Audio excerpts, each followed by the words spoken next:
I sit cross-legged on the hardwood floor of my parents' Portland living room, surrounded by torn wrapping paper and the artificial pine scent of Christmas morning. My sister Chelsea twirls her manicured fingers around a set of shiny BMW keys, the metal catching the twinkling lights from the tree as she pirouettes like a teenager instead of a 32-year-old woman. "I can't believe it," she squeals, bouncing on her toes. "My own Beamer." Dad beams at her with unfiltered pride, Mom clasping her hands beneath her chin like she's witnessing a miracle. The car sits in the driveway, a glossy white testament to parental devotion, complete with an enormous red bow that probably cost more than what they spent on my entire Christmas. Meanwhile, I stare at the object in my lap, a plastic piggy bank, shaped like a cartoon character from a children's show I outgrew 25 years ago. The price tag they forgot to remove reads $1.99. "Open it," Mom urges, gesturing toward the small rubber stopper on the bottom. My fingers feel numb as I comply. 2 crisp $1 bills flutter out. "It's the start of your future home fund, honey," Dad announces with a dismissive wave. "You're always so responsible with money, not like some people." He winks at Chelsea, who pretends to look offended. The silence stretches like taffy between us until Mom fills it. Chelsea needs reliable transportation for her new graphic design clients. Those artsy types expect a certain image, you know. Chelsea drops onto the couch beside me, her expensive perfume clouding my senses. "Don't worry, sis. I'll drive you around whenever you need." She pats my knee with patronizing gentleness. "Your little Toyota must be on its last legs by now." The Toyota that carried me through 7 hours of mountain passes yesterday. The Toyota I paid off myself 3 years ago. The Toyota that's more reliable than any relationship in this room. I can't breathe. 34 years of moments just like this one crystallize in my mind with perfect clarity. This isn't an anomaly, it's the pattern of my entire life. Just this morning, I had carefully wrapped their gifts, a leather briefcase for Dad, that cost 2 weeks' salary, the silver bracelet Mom had admired in a Seattle boutique window, the professional camera lens Chelsea had casually mentioned wanting, all purchased by setting aside a little from each paycheck for months. I'd rehearsed my announcement during the entire drive down from Seattle. Senior structural engineer. The promotion I'd earned through nights and weekends of extra work, designing buildings that would stand for generations. I'd imagined their faces lighting up with pride, finally seeing me as something more than Chelsea's responsible older sister. Maybe this Christmas will finally be different, I'd whispered to myself at each rest stop, at each gas station, at each mile marker. My hands tremble as I place the piggy bank on the coffee table. The plastic makes a hollow sound against the glass. "Excuse me," I manage, my voice sounding like it belongs to someone else. "Bathroom." I don't run up the familiar stairs, past the wall of family photos where Chelsea's face dominates every frame. The bathroom door closes behind me with a soft click before I twist the lock. My reflection stares back at me, eyes too dry, face too composed. I press my palms against the cold marble counter, waiting for tears that won't come. The pressure builds in my chest instead, like concrete hardening around my lungs. People talk about heartbreak like it's abstract. It's not. I feel each chamber of my heart contracting painfully, blood struggling to push through narrowing vessels. My sternum aches like someone has pressed a knee against it. This is what dying feels like, I think. Not dramatic, just diminishing. The night stretches endlessly as I lie awake in my childhood bedroom, listening to Chelsea's laughter from downstairs as she and my parents plan her first road trip in the new car. At 2:17 a.m., I finally sit up. I pack quickly, taking only what matters: the faded, stuffed bear my grandmother gave me, the photo album from college, the small wooden box containing my first professional blueprint. The expensive gifts I've given them over the years stay where they are. They were never about gratitude anyway. The house is silent as I carry my suitcase down the stairs. My house key lies cold in my palm for a moment, before I place it on the kitchen counter beside the coffee maker that will brew in 3 hours. They have made their choice. Now I'm making mine. Streetlights blur into watery halos as I navigate empty highways. The dashboard clock reads 3:42 a.m., Christmas morning. My windshield wipers battle against thickening snow while Bing Crosby croons about white Christmases from the radio. I twist the volume knob until his voice fades to silence. "Have yourself a merry little Christmas," I whisper to the empty passenger seat, my voice breaking on "merry." The irony burns like acid. Through Portland's southern outskirts, my Toyota's heater struggles against the December chill. 7 years old with 200,000 miles, this car carried me through college, first jobs, promotions. It never complained about mountain passes or tight parking spots. Unlike the gleaming BMW sitting in my parents' driveway with its ridiculous red bow, my car earned its place in my life. Around 6, my phone buzzes against the center console. I glance down to see Mom's face lighting up the screen. Not, "Are you safe?" Or, "Please come home." Just, "Did you remember to pay the electric bill for the cabin before you left Seattle?" The cabin they bought for weekend getaways that Chelsea uses for Instagram photo shoots. A semi-truck passes, spraying slush across my windshield. For 3 terrifying seconds, I drive blind until the wipers clear enough space to see. My hands shake against the steering wheel as memories flood faster than the wipers can clear them away. 5th birthday. Chelsea's princess party with professional decorations, pony rides, and a 3-tier castle cake, 30 neighborhood kids in party hats. My celebration the following year: grocery store sheet cake, 2 friends from kindergarten, party supplies from the dollar bin. Your sister needs the social stimulation. Dad explained when I asked why. You're more independent. Independent. Their code for, you don't need us. High school graduation. Valedictorian. My carefully crafted speech about persistence and dreams. Empty seats in the family section because Chelsea's junior varsity soccer team had an away game. We'll watch the recording, Mom promised. The VHS tape sat unwrapped on my dresser until I left for college. Your sister needs the encouragement, Mom said. You always succeed without our help. Without help. Their code for, you're on your own. College years flash before me as highway signs count down miles to the California border. Working 25 hours weekly at the campus bookstore and cafeteria. Taking maximum course loads to graduate early.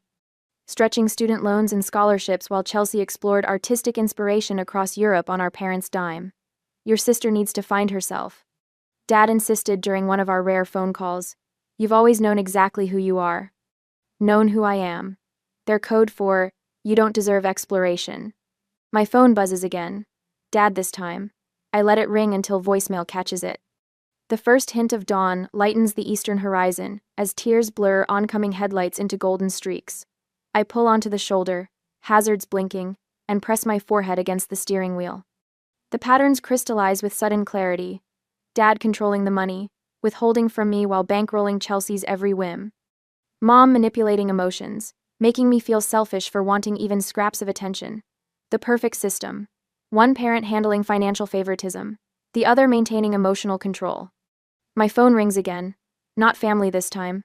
Monica Perez, my college roommate turned lifelong friend. Where are you? Her voice, warm and worried, fills the car through Bluetooth. Somewhere in southern Oregon. My voice sounds hollow, unrecognizable. Heading south. To where? I don't know. The line goes quiet for a moment. Then, come to San Francisco. Stay with me. Family doesn't treat family like this. Monica knows. She witnessed the evidence firsthand during college. The packages that arrived for me containing practical necessities while Chelsea received designer clothes. The holiday breaks when I stayed in dorms because flying home was too expensive the same years my parents took Chelsea to Aspen and Maui. I can't impose. Stop. Monica's voice turns firm. You've spent your whole life being the helper. Let someone help you for once. The words crack something open inside me. Help. Such a simple concept, yet foreign to my experience. In my family, help flows one direction toward Chelsea, toward my parents, never toward me. Okay. I whisper, surprising myself. Text me your location every hour. Drive safe. I'm making up the guest room. The call ends. I ease back onto the highway, wipers clearing fresh snow. For the first time since leaving Portland, my shoulders lower slightly from their defensive hunch. By 7:30 a.m., I cross the California state line. The Welcome to California sign gleams in early sunlight. My phone screen shows 17 missed calls, 32 text messages. With deliberate motions, I turn off notifications from Mom, Dad, and Chelsea. The silence feels weightier than any accusation. My stomach growls, reminding me I haven't eaten since yesterday's Christmas Eve dinner. A small roadside diner appears ahead, its neon open sign a beacon in the morning light. I pull into the nearly empty parking lot. Inside, the warmth envelops me like an embrace, coffee-scented air, and the sizzle of breakfast on a distant grill. An older waitress with silver-streaked hair approaches with a coffee pot. "Rough night?" she asks, filling a mug without waiting for my answer. Her name tag reads, Gloria. "Rough life," I mutter, then feel immediately embarrassed by the melodrama. Gloria doesn't flinch. "Honey, I've been serving coffee for 40 years. I know heartbreak when I see it. Family or boyfriend?" "Family." She nods, sliding a menu toward me. "Blood makes you related. Love and respect make you family." Her weathered hand rests briefly on mine. "The special's good today. Comes with extra bacon." I order the special and wrap my hands around the coffee mug. Gloria's words echo as I watch snowflakes dissolve against the window glass. Blood makes you related. Love and respect make you family. For 34 years, I've been related to the Collins family. Perhaps it's time to find out what being part of a real family feels like. 3 weeks later, I am with my friend in San Francisco. My phone vibrates against the nightstand for the 13th time this morning. Dad's number. Again. I count to 10 before silencing it, adding his call to the growing cemetery of voicemails I refuse to resurrect. The first week, their messages held confusion. The second, concern. Now, in week 3, they've evolved into something darker: manipulation wrapped in parental authority. Iris Elizabeth Collins. Dad's latest voicemail thunders through the speaker when I finally check. "If you don't return this car immediately, I'll report it stolen. This childish behavior has gone on long enough." The Toyota. My Toyota. The one with my name on the title and 7 years of paid-off receipts. I crush the throw pillow against my stomach, swallowing the acid that rises in my throat. Mom's message follows. "The doctor says my blood pressure is dangerously high because of the stress you're causing. Is that what you want? For me to end up in the hospital because you're being selfish?" I delete them both without responding, though my finger hovers over the screen longer than I care to admit. My temporary sanctuary in Monica's spare bedroom feels both foreign and familiar. The walls are painted a soft terracotta that catches the morning light, warming the space in ways my Seattle apartment never did. On the dresser, my laptop displays an email I've rewritten 14 times. "Dear Mr. Sanderson." Dear Mr. Sanderson. I'm writing to formally request a transfer to the San Francisco office, effective immediately. My finger clicks send before I can reconsider. No family connections, no favors called in. Just my work record, my reputation, my worth as a structural engineer. 3 hours later, the approval arrives in my inbox, just like that, as if I've always been capable of creating my own path. "You got it?" Monica appears in the doorway, reading my expression. Her dark curls frame a face lined with genuine happiness for me. The concept still feels foreign, someone celebrating my accomplishments without making them about themselves. "I start Monday," I confirm. "Now I just need to find a place." "I start Monday." Monica grins. "Already called Andrea from book club. She manages apartments in Mission District. Rent control, safe building, 20-minute walk to your new office." "You didn't have to." "I wanted to." She cuts me off, dropping onto the bed beside me. "Friends help friends, no strings attached. Novel concept for you. I know." The words hit their mark. No strings, no obligations, no scorekeeping. The tears I've been holding back for 3 weeks threaten to break through. "I made you an appointment too," she adds, sliding a business card onto my laptop. "Dr. Levine, Tuesday at 4. The card reads, "Elaine Levine, PhD, Family Therapy." "I'm not crazy," I whisper. "No," Monica agrees. "But you've been carrying something heavy for a very long time. It might help to put it down somewhere safe." On Tuesday afternoon, the therapist's office smells like lemon furniture, polish, and old books. Dr. Levine wears reading glasses on a beaded chain and sensible shoes that make no sound on the carpet. She doesn't rush to fill silences, just waits while I struggle to form words that have never been spoken aloud. Favoritism? I finally say, the word hanging between us like a newly discovered planet. My entire life. "And how did that make you feel?" she asks. "Like I was worth exactly $2, I answer. Later that week, the apartment Andrea shows me is small, 650 square feet with a kitchenette barely wide enough for a refrigerator. But the windows face west, catching afternoon sunshine that spills across hardwood floors. It's mine by nightfall. I buy a futon, a lamp, and a small desk. Nothing more. The emptiness feels intentional rather than impoverished. Space to grow into. Monica drags me to a community center the following Saturday. Pottery class, she announces. You need something that isn't work or therapy.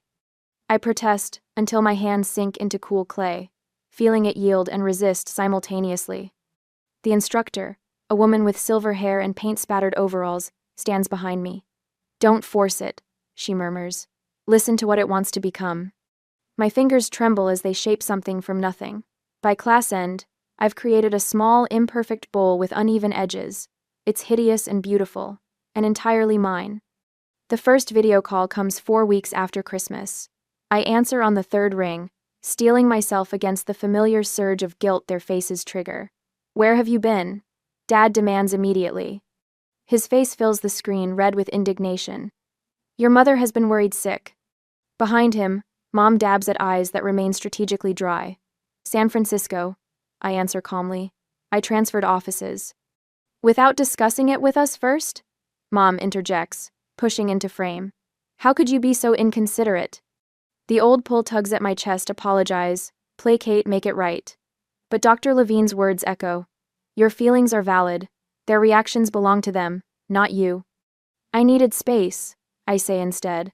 Space from what? Dad barks. From family?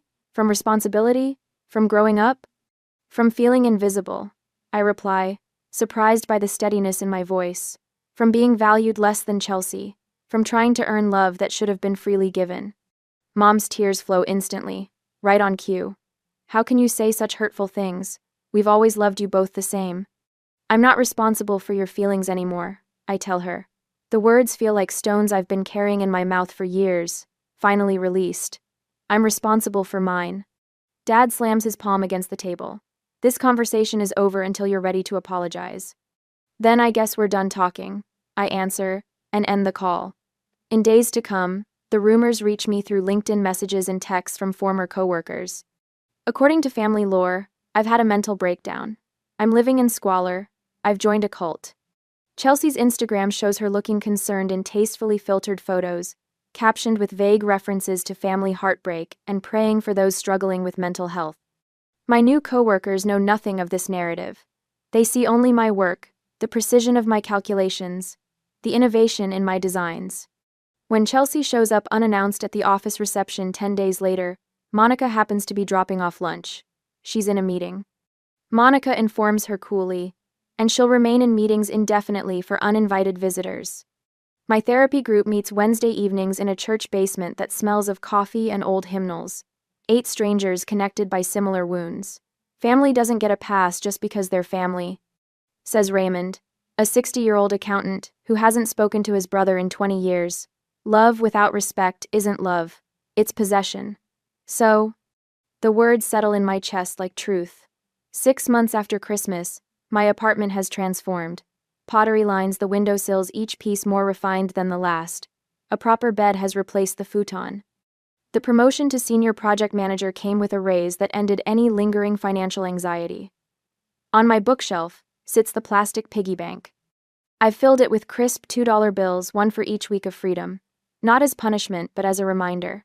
Sometimes the smallest betrayals reveal the largest truths. The first holiday season approaches with both dread and relief. No presents to buy that won't be appreciated. No performances to maintain. No diminishment to endure. Just me in a space I've created, becoming someone I'm finally learning to value. Worth far more than $2. A month later, the ivory envelope sits on my kitchen counter like a landmine. 3 days it's been there, untouched. Cousin Vanessa's wedding invitation. My name in swooping calligraphy, Iris Collins. No, +1. Just me. Expected to return to the fold unaccompanied. So, what are you thinking, Doctor? Winters asks, her office chair creaking as she leans forward. I trace the edge of the armrest, counting the brass tacks one by one. I'm going. Her eyebrows rise slightly. That's a change from last week. On my terms, I add quickly. I've booked a room at the Hilton 4 blocks from the venue. Dad called twice, insisting I stay at their rental house with everyone. And what did you say? Nothing. I smile, remembering the satisfaction of letting his voicemail fill with increasingly desperate messages. The boundary is the message. 7 months of therapy has taught me the vocabulary of self-protection. 7 months after Christmas drove away. 7 months of rebuilding myself, one therapy session, one pottery class, one peaceful evening alone at a time. During the session, my phone buzzed. Chelsea. The third text today. Can't wait to see you next weekend. We need sister time before the wedding madness. I slide the phone back into my purse without responding. Dr. Winters notices. Your sister again? Suddenly we're best friends. I laugh, but it comes out hollow. She never texted this much when we lived in the same city. What do you think she wants? A ride from the airport. Money. The old Iris who carried her emotional baggage along with her actual luggage. I run my fingers across the fabric swatch on my lap, midnight blue silk for the dress I've commissioned. 3 fittings to ensure it hangs perfectly from my shoulders, skims my curves without apology. The color of power, not reconciliation. They've enlisted flying monkeys, I tell Dr. Winters. Uncle Pete called last night about how families need to stick together. Aunt Judith emailed about forgiveness being divine. Even Vanessa's fiancé sent a Facebook message. They're coordinating. And how does that make you feel? Before therapy, I would have said fine. Always fine. Instead, I trace the physical truth of my emotions. The tightness in my throat, the cold sweat along my hairline, the slight tremor in my fingers. Terrified. I admit. But also, ready. Later that evening, I spread the seating chart Vanessa accidentally included in a group email across my kitchen table. There I am, placed between my parents, directly across from Chelsea. The family tableau was restored. I reach for my phone. Vanessa, it's Iris. I have a small request about the seating arrangements. Friday arrives with San Francisco fog that burns away as my plane takes off. The clouds part somewhere over Oregon, revealing the landscape of my childhood. My heartbeat quickens as we begin our descent into Portland. The rehearsal dinner location glows golden against the twilight sky. I stand on the sidewalk, touching the smooth stone pendant Monica gave me before I left. Strength isn't about not feeling fear, she'd said. It's about feeling it and walking forward anyway. I straighten my shoulders and pull open the heavy wooden door. Conversations halt mid-sentence. Heads turn. My mother's hand flies to her throat. My father's drink pauses halfway to his lips. I've changed. The Iris who fled at Christmas was a shadow. This woman in tailored black pants, emerald silk blouse, and heels that announce each step with authority, is solid. Present. The diamond studs in my ears catch the light as I scan the room, nodding acknowledgments without rushing toward anyone. Chelsea approaches first, arms outstretched, but something is different. The designer watch is gone. The highlights in her hair have grown out. Her smile seems strained rather than entitled.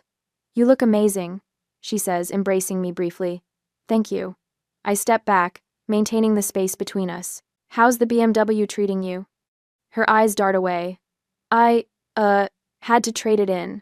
Got a Honda. More practical, you know? Beyond her shoulder, I spot my parents huddled with Aunt Martha. Mother dabs at her eyes with a cocktail napkin. Father's shoulders slump forward in a posture I've never seen before.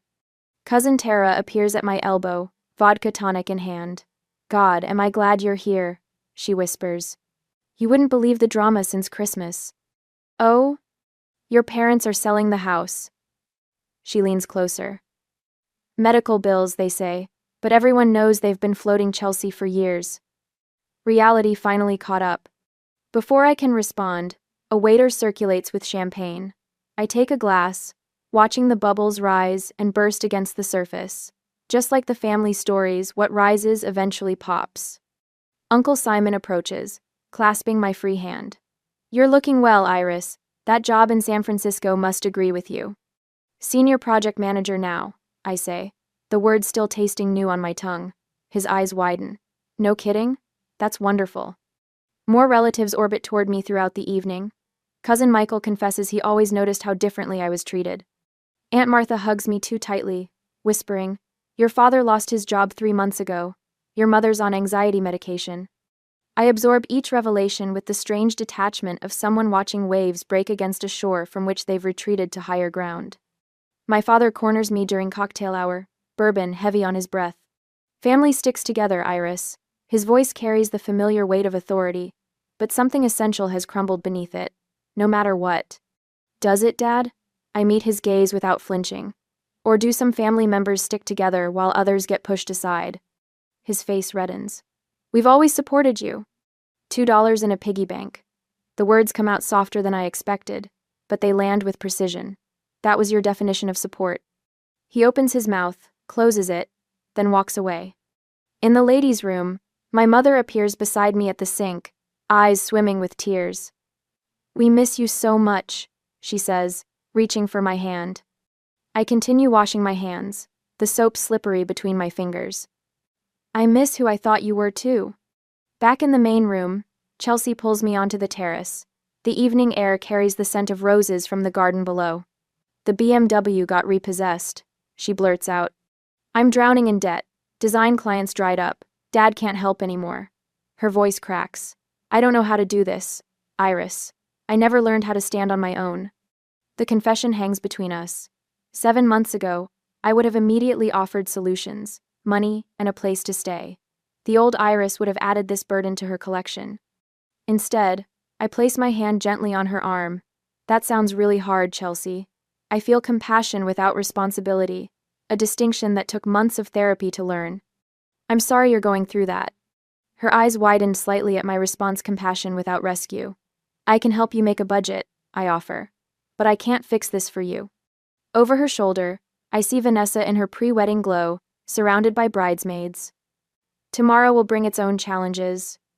But tonight, standing on this terrace with the weight of family expectations sliding off my shoulders like water, I realize I'm no longer afraid. I am the woman who walked away from a lifetime of diminishment, who built a life from the foundation up. Whatever comes next, I'll face it standing firmly on the ground of my own making.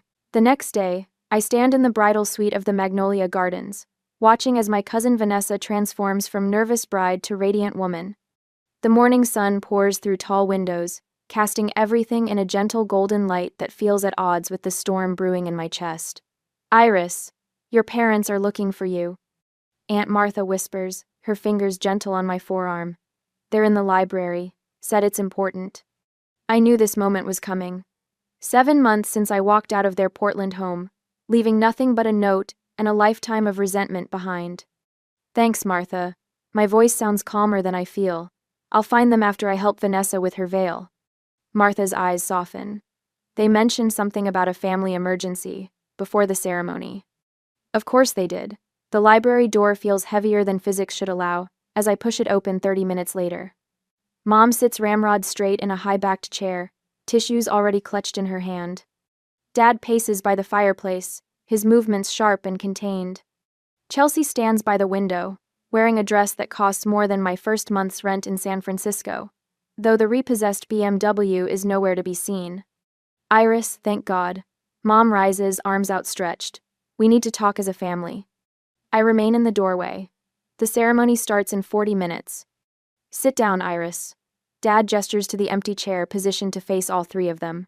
A staged intervention. This can't wait any longer. I close the door behind me but don't move toward the chair. I'm listening. Chelsea steps forward. Iris, this has gone far enough. Dad lost his job 3 months ago. The company downsized. Dad interjects quickly. Budget cuts. Mom's been seeing a therapist for depression, Chelsea continues. This all started when you left at Christmas. Mom dabs at dry eyes. We're selling the house. The perfect trifecta. Financial crisis, health concerns, and guilt wrapped in one neat package. 7 months ago, I would have crumpled under the weight of their expectations, apologized for something that wasn't my fault, and offered to help. Today, I walk to the indicated chair, set my purse beside it, and sit with my spine straight. I'm sorry to hear about your job, Dad. And Mom, I'm glad you're getting help. Their faces register confusion at my calm response. Didn't you hear what we said? Chelsea's voice rises. They're selling the house because of you. No, they're selling the house because of choices they made long before I left. I remove a leather-bound photo album from my purse. I brought something to show you. Mom frowns. We don't have time for... You called this meeting. I open the album across my lap. So we have time. The first page shows 2 birthday parties side by side. Chelsea's elaborate princess theme, with hired entertainers, and my party the same year with a grocery store cake at the kitchen table. Remember these? I flip through pages of Christmas mornings, graduations, and family vacations where the pattern of favoritism is unmistakable. I spent months compiling evidence of what I always felt but couldn't prove. Dad's face flushes. This is ridiculous. We always treated you girls equally. I pull out a folder of bank statements. My student loans, $67,000 that I'm still paying. Chelsea's education, fully funded, including her year in Europe for art inspiration. Chelsea shifts uncomfortably. That's not fair. You chose engineering. That was your decision. It was my passion, I corrected her. Just like art was yours. The difference is, my passion wasn't considered worth investing in. Mom rises, hands trembling. We didn't have the money when you went to college. Things were different by the time Chelsea. I learned everything about your financial records years ago, Mom. I cut her off. Dad's promotion came when I was 16. The inheritance from Grandma arrived before my freshman year. You had the money. You chose not to spend it on me. The room grows uncomfortably quiet as I lay out birthday cards spanning 30 years. The messages to Chelsea overflow with effusive love. Mine contain practical advice and reminders to work hard. We always knew you'd be fine. Dad finally says, his defensiveness cracking. You were always so capable. There it is. The truth behind decades of disparity. Being capable doesn't mean I deserved less love. My voice remains steady even as heat builds behind my eyes. Being responsible didn't mean I should carry everyone else's burdens. Mom collapses into genuine, not manipulative tears. We never meant to hurt you. Intent doesn't erase impact. I reach into my purse one final time. The plastic piggy bank makes a hollow sound as I place it on the coffee table between us. Dad stares at it. What is this nonsense? I remove the rubber stopper. Dozens of crisp $2 bills spill out, unusual currency that catches the eye. I've saved a $2 bill for every week since Christmas. I explain. This isn't about money. It's about what you thought I was worth. Chelsea picks up one of the bills, turning it over in her manicured fingers. I never realized how it looked from your side. Her voice lacks its usual defensive edge. They never taught me to stand on my own. Outside the library, relatives pass by, their voices floating through the heavy door. In minutes, they'll gather to celebrate love and commitment, while our family confronts decades of its absence. I don't want apologies. I say, standing. I want change. I'll consider reconciliation under 2 conditions: family therapy and respect for my boundaries. Dad opens his mouth to argue, but Mom places her hand on his arm. We'll do it, she says, surprising us all. Whatever it takes. I gather my evidence and the piggy bank but leave its contents on the table. That's yours to keep. A reminder of what happens when you value one child over another. Walking toward the door, I pause with my hand on the knob. I need to take my seat for the ceremony. My friend Monica is saving me a place. As I step into the hallway, my back straight and heart lighter than it's been in months, I hear Chelsea whisper to our parents, "She's different now." She's right. The woman who left that Christmas morning carrying nothing but grief and resolution is gone. In her place stands someone who finally understands her own worth isn't measured by what others think she deserves, but by what she refuses to accept. On Christmas, the sunshine spills across the hardwood floors of my San Francisco apartment as friends gather around a table that actually belongs to me. The scent of rosemary and sage from the roasting turkey mingles with laughter, real laughter, not the strained kind that used to echo through my parents' house. To Iris, Monica raises her glass, her dark curls catching the light from the window. Who builds bridges better than anyone I know, both at work and in life? My cheeks warm at the toast. 1 year ago today, I placed a house key on a counter and drove away from everything familiar. Now I stand in an apartment filled with people who choose to be here, surrounded by pottery pieces I created with my own hands. And to Senior Project Manager Collins, adds Elliot, his fingers brushing mine under the table. His touch still sends electricity through me, not the lightning strike of infatuation, but the steady current of something building toward permanence. Whose team finished the Richardson Tower project 2 weeks ahead of schedule? Elliot understands deadlines and structural integrity, an environmental engineer who values sustainability in buildings and relationships alike. When he first asked me to coffee 6 months ago, I almost declined. Old habits of self-sacrifice die hard. My therapist, Dr. Winters, called it progress when I said yes. The kitchen timer chimes, saving me from having to acknowledge their praise. Some changes take longer than others. Need help? Asks Elliot, following me into the kitchen. I've got it. The words slip out automatically. Then I catch myself, remembering Dr. Winter's gentle challenge. Accepting help doesn't diminish your strength. Actually, could you carve the turkey? I never learned how. My phone vibrates with a video call from Chelsea. Monthly calls a boundary we established after the wedding confrontation. I answer while Elliot handles the carving. "Merry Christmas," Chelsea says, her face filling the screen. Her apartment visible behind her looks smaller than mine. No designer furniture, no luxury car parked outside. Working 2 jobs has given her a new perspective on money, along with the shadows under her eyes. "You look happy," she says, voice softer than it used to be. "Your place looks beautiful." It feels like home. I angle the camera to show my pottery studio in the spare bedroom, once formless clay now shaped into bowls and vases that line the shelves. "How are Mom and Dad?" "Dad's 90 days sober today. He wanted me to tell you." She adjusts the camera to reveal our father sitting in a modest apartment living room, looking smaller somehow. "The AA meetings are helping.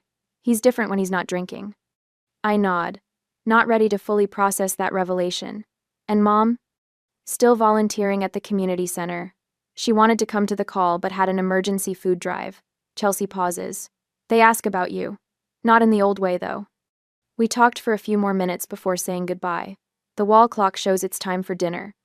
Around my table, conversation flows between Monica, Elliot, and friends from my engineering firm and pottery class. No one mentions the piggy bank displayed on my mantle, now filled with dollar bills representing lessons rather than resentment. After dessert, Chelsea texts a photo of a handmade clay ornament, clearly her first attempt at pottery. "Not pretty, but made with love. Mailing it tomorrow." Then another message arrives from my mother. "Found this in the attic while downsizing. It always belonged to you." The attachment shows my childhood dollhouse, the one thing I truly loved growing up. The deed transfer paperwork sits below it, officially making it mine. Later, when everyone has gone and Elliot helps with the last dishes, I step onto my balcony. San Francisco Bay stretches before me, lights from the bridges reflecting on dark water. Buildings I helped design stand in silhouette against the night sky. "Worth isn't something you earn through usefulness," I whisper to the city lights. "It's something you claim by knowing what you will and won't accept." Elliot joins me, wrapping a blanket around my shoulders against the December chill. "Deep thoughts?" "Just grateful," I answered, leaning into his warmth. "Sometimes the greatest gift is realizing what you won't accept anymore." The piggy bank sits visible through the window, no longer a symbol of what I lacked, but what I found the courage to value myself first.